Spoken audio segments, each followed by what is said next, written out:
沙爹火鍋啦，相信好多人咧嚟香港咧都會食過噶啦。咁上年咧呢個時間咧都好多人咧叫我做呢個沙爹火鍋嘅，咁我就冇做到啦。今年咧就分享俾大家啦。咁依家咧就做呢個沙爹火鍋。好啦，咁第一樣嘢啦，我就會做翻一個牛骨湯底俾呢個火鍋嘅。咁大家如果唔想做個湯底啦，就直接用水就得噶啦。咁牛骨啦買翻嚟啦，大家啦記得啦就浸一浸水先，浸佢1-2個鐘度，將啲血水啦就浸出嚟。咁樣咧就會令到個湯底都冇咁腥嘅，到時煮嘅時候。咁浸完水之後咧，清洗乾淨啦，就攞去飛水噶啦。好啦，咁凍水放入牛骨，飛水。咁水滾之後咧，就煲啲牛骨5分鐘。牛骨沖一下，我會清洗一下先嘅。好，咁而家咧就加水啦，浸過晒啲牛骨佢，加少少白胡椒落去，白胡椒粒。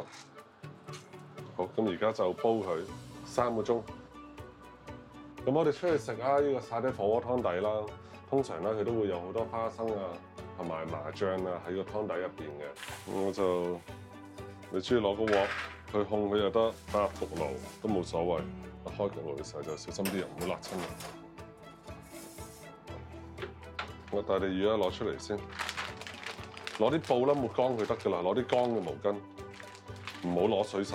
咁大地魚呢啲咧可以喺雪櫃擺好耐嘅。咁如果大家經常煮飯嗰啲啊，成日都會用到嘅話啦，不妨可以一次過買，又買多啲粉落去，擦乾表面嗰啲灰塵佢咯。大地魚你可以放焗爐控，或者你又可以放啦呢個火爐上面燒嘅，攞啲火啊燒一燒佢。哇，燙到少少黑黑地就得啦，唔好太黑，好似我呢個咁咯。咁我就捽甩啲皮佢咯。打到碎晒就得㗎啦。咁如果唔想用花生碎啦，就直接啦用花生醬啦去代替啦，就 OK 㗎啦。不過花生醬咧就會甜啲嘅個味。咁始終做呢個沙爹湯底啦，我就唔想我嗰個湯底啦係甜嘅，所以啦我就會用呢啲花生去做。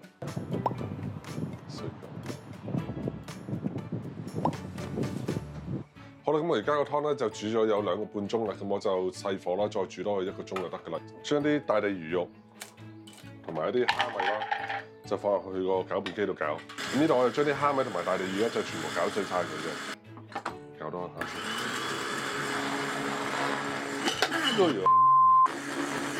材料啦就有蒜蓉、乾葱、花生碎、芝麻醬、大地魚同埋蝦乾打碎晒嘅，會有咖喱蛋。咖喱蛋啦，我都係用廣發號噶啦，大家喺連結啦就可以揾到噶啦。沙茶醬、五香粉、沙薑粉同埋呢個辣椒粉嘅。好啦，咁而家個鑊燒熱，落花生油，咁我一次過落多啲油啦。好啦，乾葱。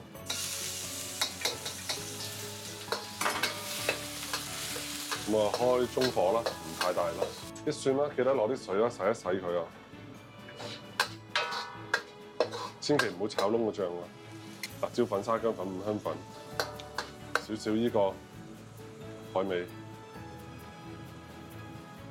大地魚粉同埋蝦米，又唔夠啦，就落多啲花生碎，然後就沙茶醬先，咖喱蛋啦。咁而家咧就一直熬佢個醬，落多少少油。大家要記得按照自己中意嗰個味去調啊，唔好跟死啊！嗰度啊，再落多少少味精，半茶匙，鹽半茶匙先。糖我又唔落噶啦，因為本身沙茶醬啦都會甜甜地噶啦，咁我呢度又唔落個糖噶啦。OK 啦，咁呢個醬啦就差唔多噶啦，咁最後啦我就落埋芝麻醬，攪勻佢啦就 OK 噶啦，係咪好簡單？另外啦，顏色啊各方面啦，大家就可以加翻啦老抽落去調。咁你驚個湯色出嚟唔夠深啦，咁你就加老抽。咁我就唔加啦，而家呢個火鍋底料啦就做好噶啦。大家記住啦，煮完呢個湯底之後啦，要不停攪佢咯。唔係怕佢啦，入邊仲喺度一直煮啊，因為好熱嘅。沙爹火鍋蛋完成。嗱，咁我嘅沙爹火鍋蛋啦，就係咁做噶啦。個湯整好咗之後啦，大家咧就簡單調一調味啦，主要都係攞味精同埋鹽啦去調一調個味咧就 O K 噶啦。咁到時候加啲沙爹醬落去噶啦。大家係咪以為落好少？其實唔係，落好多。所以如果你哋啦自己整個膽可以再整濃啲。我呢幾日專登去食多幾次，對比下個味啱唔啱咯。大眾點評達人係咪啊？你寫文章啦，叫佢哋去食啦，唔好食嘅話可以揾佢食，好似唔係好靚仔。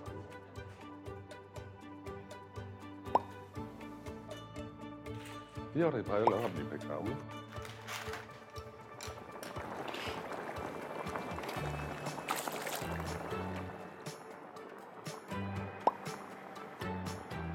放落去。哇，濃辣好多，好好吃。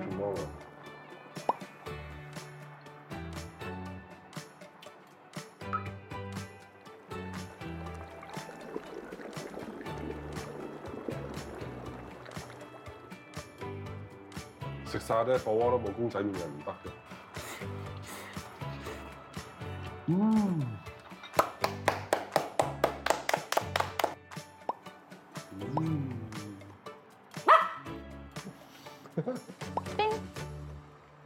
嗱，沙爹火鍋啦就做咗啦。